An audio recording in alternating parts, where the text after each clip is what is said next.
Have you ever wondered why so many prices end in .99, $9.99, $19.99, $999.99? It seems like everything's just a penny away from a whole number.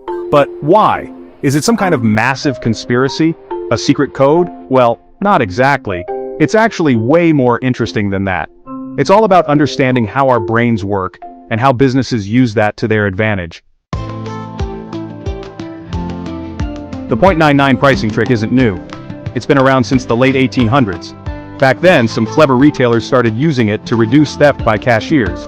You see, a price like $9.99 forced cashiers to open the register to make change.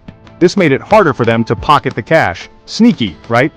But even after cash registers became more secure, the .99 price tag stuck around. Why? Because retailers noticed something fascinating. People were more likely to buy something for $9.99 than $10, even though it's just a single cent difference. This is where the psychology comes in. Our brains are kinda lazy, you see. We tend to focus on the leftmost digit of a price.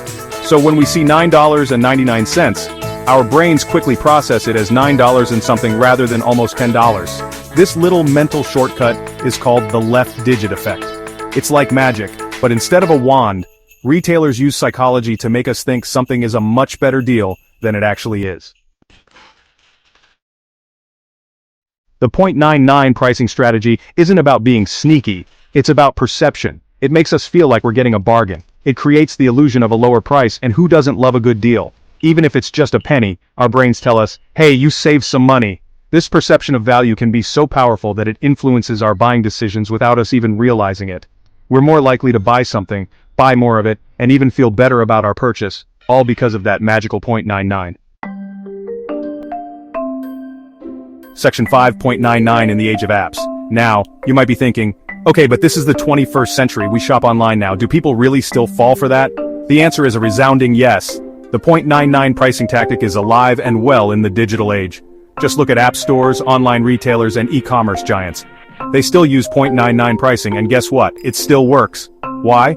Because our brains haven't really changed that much. We're still susceptible to the same psychological tricks even in the virtual world. Section 6.99 Sneaky or smart. Now some people argue that .99 pricing is manipulative. They say it takes advantage of our cognitive biases and tricks us into spending more than we intend. And, you know what? They're not entirely wrong, but others argue that it's just smart business. They say it's a time-tested strategy that helps businesses price their products competitively and ultimately benefits consumers by offering the perception of lower prices. So is .99 pricing sneaky or smart? Well, it's a bit of both. Section 7. Beyond the .99. While .99 pricing is still prevalent, some businesses are exploring alternative strategies. Some are opting for round number pricing, believing that it conveys transparency and honesty. Others are experimenting with personalized pricing, using data to offer different prices to different customers based on their purchase history and preferences. These alternative strategies reflect a growing awareness of consumer psychology and a desire to build trust and transparency with customers.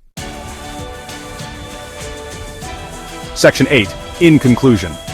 The .99 pricing phenomenon is a fascinating example of how psychology and economics intersect. It's been around for over a century, and it's still going strong, influencing our purchasing decisions, often without us even realizing it. Whether we see it as a clever marketing tactic or a slightly manipulative trick, there's no denying its impact on our shopping habits. Section 9. One last thought. So the next time you're tempted to buy that $49.99 sweater, take a moment to think about the psychology behind the price. Are you really getting a great deal, or is your brain just playing tricks on you? The answer might surprise you.